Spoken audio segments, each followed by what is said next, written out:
बाजार आज और कल में आप सभी का स्वागत है। मैं हूं स्वाति रायना। इस शो में आज के बाजार का हाल हम आपको बताएंगे, साथ ही कल के बाजार पर क्या रखनी है आपको तैयारी, इस पर भी करेंगे चर्चा। हमारे साथ शो में शामिल होंगे जी बिजनेस के मैनेजिंग एडिटर अनिल सिंह भी। इनसे जानेंगे कल के बाजार पर क्या रहे आपकी तैयारी। साथ ही आज हमारे साथ है सेठी फिनमार्ट के एमडी विकास सेठी। विकास जी, स्वागत करते हैं आपका आज के शो में। और पूरी रिसर्च टीम देख पा रहे हैं आप, जिनसे हम बात करेंगे अलग अलग सेक्टर से जुड़ी हुई उनकी एक्सक्लूसिव रिसर्च और खबर के साथ। सबसे पहले आज के बाजार का हाल जरा जान ले।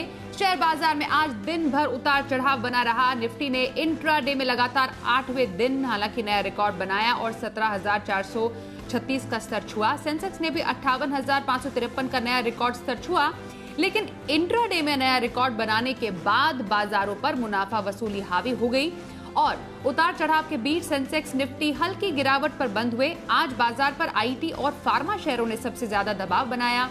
निफ्टी बैंक भी उतार चढ़ाव के बीच 125 अंक गिरकर 36,500 के नीचे जाकर बंद हुआ। उधर एफआईआईज डीआईआईज की तरफ से क्या आंकड़े आज सामने आए। एफआईआईज की तरफ से बिकवाली के आंकड़े 145 करोड़ रुपए की बिकवाली, वहीं डीआईआईज की तरफ से भी बिकवाली के आंकड़े आए हैं 137 करोड़ रुपए की बिकवाली घरेलू संस्थागत निवेशकों की तरफ से।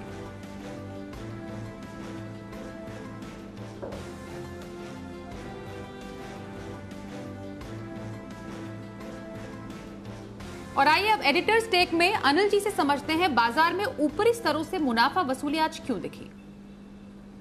भारतीय बाजारों के लिए आज का ट्रेडिंग सेशन बेहद इंटरेस्टिंग भी और बहुत महत्वपूर्ण भी रहा, और वो इसलिए कि शुरुआत एकदम शांत हुई। लगातार 3 दिनों से अमेरिकी बाजार बंद थे तो ग्लोबल मार्केट से संकेत कुछ खास थे नहीं।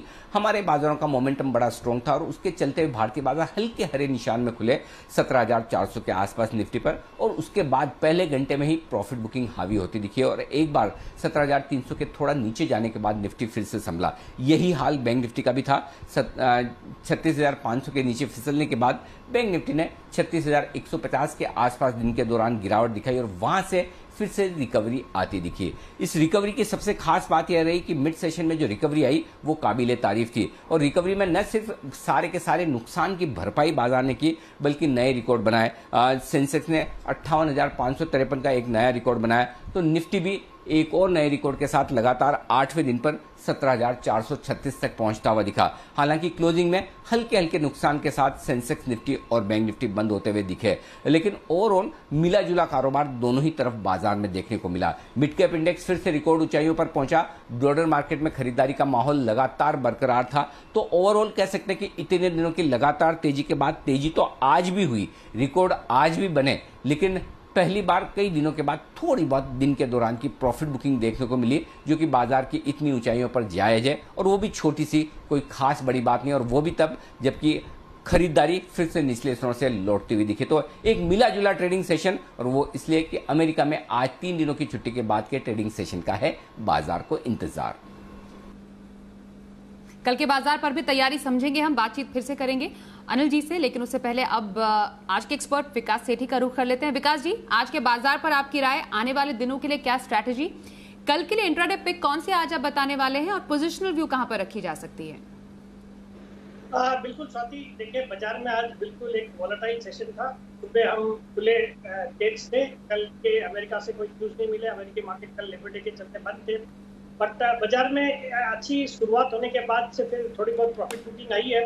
और बाकी जो दिग्गज 2-3 हेवी वेट्स है, जैसे एचडीएफसी है, फिर आपके भारतीय एयरटेल, आईटीसी, ग्रासिम, इन चारों स्टॉक्स ने निफ्टी के लेवल्स पे बाजार को संभाला है। बट ओवरऑल मुझे लगता है ये जो भी गिरावट थोड़ा बहुत बाजार में आ रहा है वो स्वाभाविक है, और ये खरीदारी करने का ही मौका है। बाजार में आने वाले दिनों में ये तेजी बिल्कुल बरकरार रहनी चाहिए, तो बहुत ही स्ट्रॉन्ग पॉजिटिव मोमेंटम है बाजार में।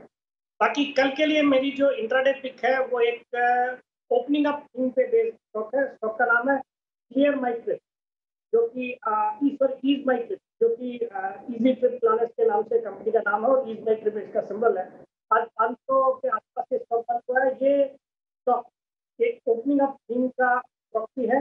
जिस तरह से हम देख रहे हैं कि जैसे जैसे सब कुछ नॉर्मल होता जा रहा है या खुल रहे हैं, वैसे ये रिवेंज टूरिज्म एक बहुत फूल पकड़ रहा है, और उसका एक बड़ा फायदा इस तरह की कंपनी को होगा, जो कि भारत की दूसरी सबसे बड़ी ट्रैवल और होटल बुकिंग की पोर्टल है।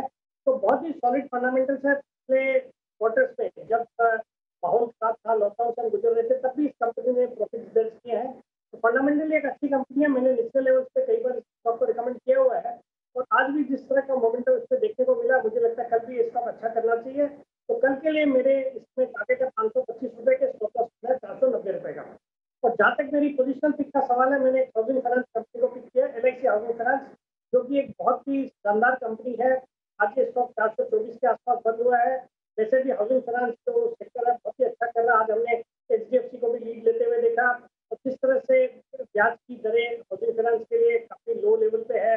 रियल एस्टेट पे भी बहुत ही अच्छी डिमांड देखी जा रही है। मुझे लगता है हाउसिंग फाइनेंस सेक्टर अच्छा कर सकता है और यहाँ पे इस कंपनी को पिक करने के पीछे भी कारण है कि वैल्यूएशन इसके कंपेयर टू इट्स पीयर्स बहुत ही सस्ते लग रहे हैं।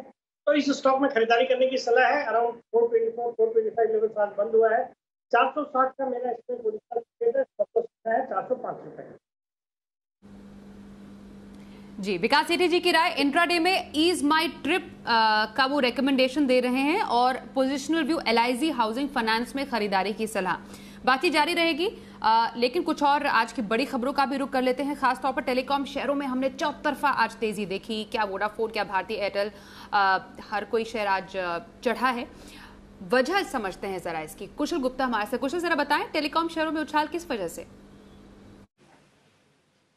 जी, तो आज टेलीकॉम इंडस्ट्री से जुड़े स्टॉक्स में तूफानी तेजी आपको देखने को मिली, जहां पर वोडाफोन आइडिया 15% तक का उछाल दिखाया और साथ ही इंडस टावर जैसे स्टॉक्स पे भी 8-9% की बेहतरीन तेजी बनी। इसकी मेन वजह जो बन रही है इंटायर टेलीकॉम स्पेस के लिए वो है, अब एनालिस्ट की एक्सपेक्टेशंस लग रही है कि बड़े रिवर्सल्स एक्सपेक्टेड है ओवरऑल टेलीकॉम इंडस्ट्री को लेकर, खासकर आरपू में। तो आरपू में के जो टैरिफ हाइक्स है वो उससे बढ़ने से कहीं ना कहीं यहाँ पर इजाफा होता हुआ दिखेगा और इससे जो जितनी भी टेलीकॉम कंपनियां हैं उनके फाइनेंशियल्स में सुधार आएगा। पिछले 4-5 सालों से जो गिरावट का ट्रेंड था वहां पर अब रिवर्सल देखने की उम्मीदें लगाई जा रही हैं एनालिस्ट द्वारा। PMO भी सपोर्ट कर रहा है इंटायर टेलीकॉम स्पेस को। उन्होंने DOT को पहले कहा था कि आप एक रिलीफ पैकेज लेकर आइए। टैरिफ बढ़ाने पर भी खबरें आ रही हैं, जिसमें सुनील भारती मित्तल जो चेयरमैन है भारतीय एयरटेल के, उन्होंने अपनी प्रेस कॉन्फ्रेंस में कहा था कि इस मौजूदा वित्त वर्ष के अंत तक वो 200 का आरपू की उम्मीद कर रहे हैं। Q1 में ये आंकड़ा जो था 146 रुपए का था। इनफैक्ट वोडाफोन आइडिया ने भी कुछ दिन पहले 13 से 14 सर्कल्स में ऑलरेडी 2G के दाम जो है बढ़ा दिए हैं और अब फर्दर जो है आगे आने वाले कुछ महीनों में हो सकता है कि ये नेशन वाइड ऐलान कर दिया जाए। तो डेफिनेटली जो मूड माहौल है आरपू को लेकर और जो सरकार की प्रतिक्रियाएं हैं टेलीकॉम सेक्टर को लेकर, उसको ध्यान में रखकर कहीं ना कहीं अब टेलीकॉम स्पेस जो है लगातार फोकस में बना रह सकता है। विकास जी, टेलीकॉम स्पेस में क्या किया जा सकता है? बिल्कुल स्वाति, बहुत ही अच्छा परफॉर्मेंस रहा है टेलीकॉम सेक्टर का पिछले कुछ दिनों से और जैसे कुशल बता भी रहे थे, ऐसे माना जा रहा है कि इस बार जो टैरिफ हाइक काफी सब्सटेंशियल होगी और उसके ऊपर हमने देखा भारतीय एयरटेल में जबरदस्त तेजी बनी है, रिलायंस इंडस्ट्रीज ने भी बहुत अच्छा परफॉर्म किया है और वोडाफोन आइडिया ने भी पिछले 4-5 दिनों में 20-25% की तेजी ऑलरेडी हुई है। बट मुझे लगता है ये तेजी आगे भी बरकरार रहनी चाहिए। तो वैसे मेरा इन तीनों में सबसे बेस्ट पिक रहेगा भारतीय एयरटेल। कोई भी गिरावट में इस स्टॉक पर खरीदारी करने की सलाह है। और बाकी मुझे लगता है टेलीकॉम सेक्टर के हेल्थ में सुधार के कारण जिन बैंकों का इनमें एक्सपोजर है, जैसे IDFC फर्स्ट बैंक और इंडसइंड बैंक, इन दोनों बैंकों का नाम ध्यान में आता है। इन दोनों बैंकों में भी अच्छी तेजी यहाँ से टेलीकॉम सेक्टर के परफॉर्मेंस में सुधार के ऊपर होनी चाहिए। तो वहां पे भी मेरी बुलिश रहने की सलाह है। ओके सर, आगे बढ़ते हैं। कॉफी कीमतों में तेजी के ट्रिगर क्या है जरा समझते हैं। 4 साल की ऊंचाई पर कॉफी के दाम पहुंच गए हैं। देवांशी के पास है पूरी रिपोर्ट। देवांशी, जरा बताएं कॉफी के दाम इतने गर्म क्यों हो रहे हैं? जी बिल्कुल, आप देखिए कॉफी वाले शेयरों में लगातार खरीदारी देखने मिल रही है और आज भी दोनों स्टॉक्स टाटा कॉफी और CCL प्रोडक्ट्स में अच्छी खरीदारी देखने मिली है। दरअसल आप देखिए पिछले कई दिनों से हम देख रहे हैं कि जो कॉफी की कीमतें हैं उसमें लगातार बढ़ोतरी होती हुई दिख रही है। दुनिया भर में कॉफी के जो प्राइजेस हैं उसमें एक बड़ा स्पाइक आता हुआ दिखा है और उसकी वजह है सप्लाई का इम्पैक्ट होना। जो टॉप प्रोड्यूसिंग कंट्रीज हैं वहां से सप्लाई की दिक्कतें होती हुई दिख रही हैं और इसी के चलते दुनिया भर में जो कॉफी के प्राइजेस हैं उसमें लगातार बढ़ोतरी होती हुई दिख रही है। है। इस साल में अगर आप देखें तो रोबस्टा कॉफी की जो प्राइसेस हैं वो 50% से ज्यादा बढ़ती हुई दिखी है। अरेबिका कॉफी के भी जो प्राइसेस हैं उसमें लगातार बढ़ोतरी होती हुई दिख रही है और इसी का इम्पैक्ट कॉफी शेयरों में आता हुआ दिखा है। अब देखिए, सबसे पहले अगर वियतनाम की बात करें, जो सबसे मेजर रोबस्टा कॉफी का सप्लायर है, वहां पे डेल्टा वेरिएंट की चिंता ज्यादा से ज्यादा बढ़ती हुई दिख रही है। आने वाले समय में माना जा रहा है कि लॉकडाउन की भी चिंता है और इसी के चलते यहाँ पे सप्लाई इंपैक्ट हुआ है। दूसरा बड़ा देश अगर हम बात करें ब्राजील, यहाँ पे हमने देखा था खराब मौसम था और इसके चलते जो ओवरऑल सप्लाई थी वो कम होती हुई दिखी है। एनालिस्ट का मानना है कि आने वाले कई क्वार्टर्स और महीने लग सकते हैं जब तक सप्लाई एकदम नॉर्मलाइज हो जाए, तो आने वाले समय में और प्राइसेस बढ़ने का अनुमान लगाया जा रहा है। और तीसरा बड़ा देश जहां पे हम देखते हैं कि कॉफ़ी सप्लाई करता है, कोलंबिया, वहां पे भी हम देख रहे थे कि काफ़ी इम्पैक्ट होता हुआ दिखा है। पॉलिटिकल इश्यूज़ की वजह से कोलंबिया में जो सरकार है उनके खिलाफ प्रदर्शन होते हुए दिखे और इसी के चलते यहाँ पे सप्लाई के इम्पैक्ट बढ़ता हुआ दिखा है। साथ ही आप देखिए, दुनिया भर में जो फ्रेट है वो बढ़े हैं, शिपिंग कॉस्ट बढ़ती हुई दिखी है और इसका इम्पैक्ट भी ओवरऑल प्राइजेस में आता हुआ दिखा है। लेकिन इसका जो फायदा है वो भारतीय कंपनीज को मिलता हुआ दिख रहा है, क्योंकि माना जा रहा है कि आने वाले समय में भारतीय कंपनीज की जो एक्सपोर्ट्स हैं कॉफी के वो बढ़ सकते हैं और साथ ही ये जो प्राइस हाइक हुआ है इसका भी फायदा मिलता हुआ दिखेगा। और इसी के चलते आप देखिए, सीसीएल प्रोडक्ट्स में सबसे ज्यादा गेन्स बनते हुए दिखे हैं। टाटा कॉफी में भी आज अच्छा एक्शन देखने मिला था। विकास जी, कौन सी कॉफी आपको पसंद है? बिल्कुल स्वाति, सीसीएल प्रोडक्ट्स मेरा एक पसंदीदा स्टॉक रहा है, जिसको मैंने कुछ दिन पहले भी रिकमेंड किया था जब ये खबरें आई कि वियतनाम में जो डेल्टा वेरिएंट के कारण लॉकडाउन किया है और उसकी वजह से कॉफ़ी की सप्लाई पे फर्क पड़ा है और कॉफ़ी के दामों में बहुत बढ़त हुई है। तो सीसीएल प्रोडक्ट्स अच्छा लगता है। आज भी ये स्टॉक सुबह तो 418-20 के लेवल्स तक गया था, फिर थोड़ी बहुत प्रॉफिट बुकिंग हुई है, बट मुझे लगता है जो 403-4 के लेवल से एक अच्छा लेवल है इस स्टॉक को एक्वायर करने का। शॉर्ट टर्म में ही मुझे लगता है इसमें अच्छी तेजी यहाँ से हो सकती है। बाकी Tata Coffee is also good stock to trade in. Okay sir, चलिए आगे बढ़ते हैं। बीपीसीएल के विनिवेश से जुड़ी खबर है, देरी हो सकती है क्या? फिच की रिपोर्ट में क्या है खास? मानसी के पास है पूरी खबर। बताइए मानसी, बीपीसीएल के विनिवेश से जुड़ी बड़ी खबर क्या है? जी बिल्कुल, देखिए फिच की एक रिपोर्ट आई है और बीपीसीएल के विनिवेश में देरी होने की यहां पर संभावना आती हुई दिख रही है। फिच की इस रिपोर्ट में नेगेटिव आउटलुक के साथ BBB यानी BBB नेगेटिव रेटिंग दी गई है। बीपीसीएल के विनिवेश में देरी की संभावना है। अब इस विनिवेश में देरी क्यों होगी, इसके पीछे की वजह अगर समझने की कोशिश करें, एक तो बिडर्स की कंसोर्शियम को लेकर अनिश्चितताएं हैं, दूसरा विनिवेश प्रक्रिया की जटिलता से भी असर यहां पर आता हुआ देखने को मिल सकता है। वैल्यूएशंस को लेकर काफी मतभेद की आशंका है, जिसके चलते हम अनुमान ये लगाकर चल रहे हैं। रिपोर्ट में ये बताया है कि विनिवेश में देरी होगी, वहीं कोरोना की नई लहर का भी इस विनिवेश पर असर पड़ता हुआ दिख सकता है। ग्लोबल तेल गैस कंपनियों का अब जीरो कार्बन होने पर फोकस है। ये तमाम वजह फिच की इस रिपोर्ट में बताई गई है, जिसके चलते आपको बता दें बीपीसीएल के विनिवेश में देरी होने की संभावना है और इसी के चलते ये रिपोर्ट काफी अहम इस लेवल पर मानी जा सकती है। बिल्कुल, और आपको बताएं बीपीसीएल की इस खबर पर जी बिजनेस के मैनेजिंग एडिटर अनिल सिंघवी की क्या राय है, ये भी सुनाते हैं आपको। डाइवेस्टमेंट के लिए किसी को बीपीसीएल नहीं खरीदना चाहिए, किसी को भी नहीं खरीदना ही नहीं है। बीपीसीएल अगर आपको खरीदना है इस भाव में तो सिर्फ और सिर्फ एक वजह से खरीदना चाहिए कि बीपीसीएल बिकने के बाद एक प्राइवेट कंपनी हो जाएगी या एक विदेशी कंपनी हो जाएगी। उस विदेशी कंपनी का भाव डिविडेंड के साथ 650 या डिविडेंड निकाल के 600 रुपए होना चाहिए या इससे ज्यादा होना चाहिए। अगर आपकी वो थॉट प्रोसेस है और अगर आपका व्यू 3 महीने 6 महीने का नहीं है बल्कि 3 साल 4 साल का है, तो फिर आप बीपीसीएल में पैसा लगाइए और जरूर लगाइए, इस भाव पे भी लगाइए। 440 450 आए तो nothing like it. Come dividend बता रहा हूं, एक्स डिविडेंड 400 410 रुपए हो जाता है।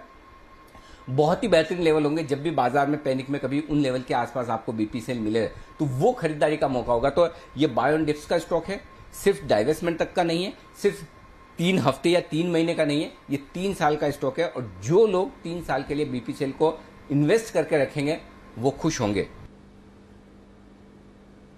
चलिए, ये तो रही आज के दिन भर की बड़ी खबरें। आइए बढ़ते हैं आगे और देखते हैं शर्मा जी का ऑप्शन।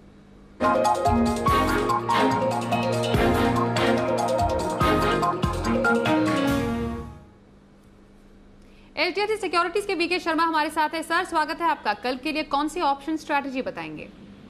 जी नमस्ते स्वाति जी, आपका और सभी दर्शकों का इस सेगमेंट में।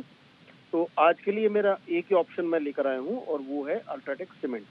उसके बारे में बताऊं उसके पहले एक बार ये बता देंगे कि कल जो हमने 2 स्टॉक दिए थे, तो पहला तो HCL टेक, उसका स्टॉप लॉस होते होते बचा है, वो अभी भी कॉल जिंदा है, लेकिन आप ध्यान रखिए कि अपना जो स्टॉप लॉस है उसको आप ऊपर बढ़ाने की कोशिश करें कल अगर मौका मिले तो। एक दूसरा जो कैन फिन होम्स, वो हमने 600 की कॉल दी थी 30 रुपए पे, और वो 30 रुपए पे मिला नहीं, तो 33 रुपए पे खुला। तो मैं इस चीज का क्रेडिट लेना नहीं चाहूंगा क्योंकि मिला नहीं आपको उस भाव पे, छोड़ दीजिए, जाने दीजिए।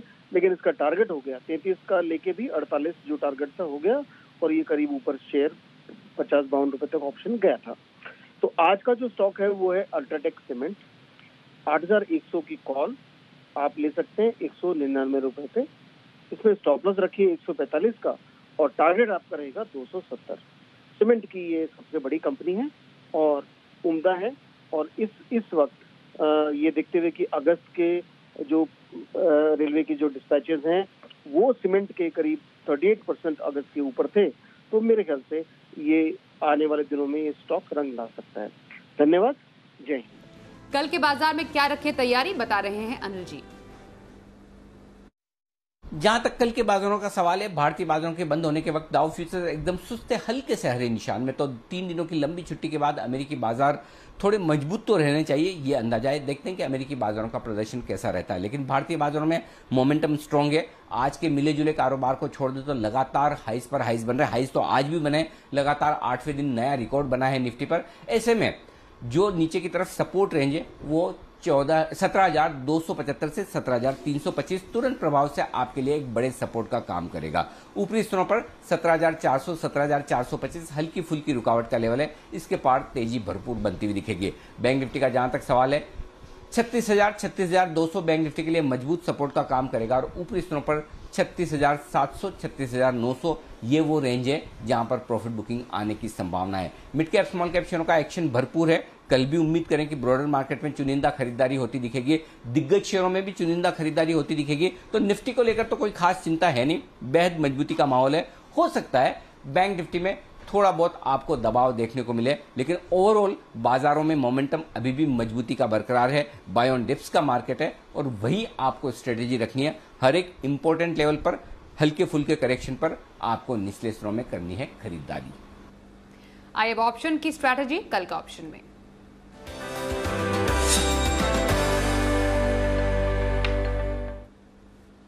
एक्सिस सिक्योरिटीज के राजेश पालवी हमारे साथ है। सर, बहुत स्वागत है आपका शो में। कल के लिए कहां रखे स्ट्रैटेजी? या गुड इवनिंग। तो आज मार्केट में जरूर थोड़ा वोलेटाइल मूव रहा, हायर साइड से थोड़ा प्रॉफिट बुकिंग जरूर देखने को मिला, लेकिन निफ्टी में देखें तो 17,350 के आसपास ही मार्केट क्लोज हुए। तो डेटा के हिसाब से तो 17,300, 17,250 अच्छा सपोर्ट है, और जब तक हम इसके ऊपर ट्रेड कर रहे हैं तो लॉन्ग साइड का ही ट्रेड यहाँ पे इनिशिएट करना चाहिए। हम एट द मनी का कॉल ऑप्शन बाय करने की सलाह देंगे। 17,350 की स्ट्राइक का कॉल ऑप्शन जो कि आज क्लोज हुआ है 72 रुपीज के आसपास, इसमें हम बाय करने की सलाह देंगे 50 रुपए के स्टॉप लॉस से, और टारगेट हम एक्सपेक्ट कर रहे हैं 110 रुपए तक के। तो हम ये मान के चल रहे हैं कि मार्केट जिस तरीके से क्लोज हुए यहाँ से वापस हमें 17,420, 17,450 तक का अपमूव यहाँ से आते हुए दिख सकता है एक्सपायरी के पहले। तो लॉन्ग साइड का ट्रेड करना है। जो स्टॉक हमें अट्रैक्टिव लग रहा है कल के लिए वो है रिलायंस इंडस्ट्री। स्टॉक में एक अच्छी तेजी देखने के बाद आज थोड़ा सा कंसोलिडेशन जरूर देखने को मिला स्टॉक में, लेकिन जिस तरीके से इसके डेटा बने हुए हमें लगता है कल के सेशन में रिलायंस एक अच्छा अपमूव दिखा सकता है।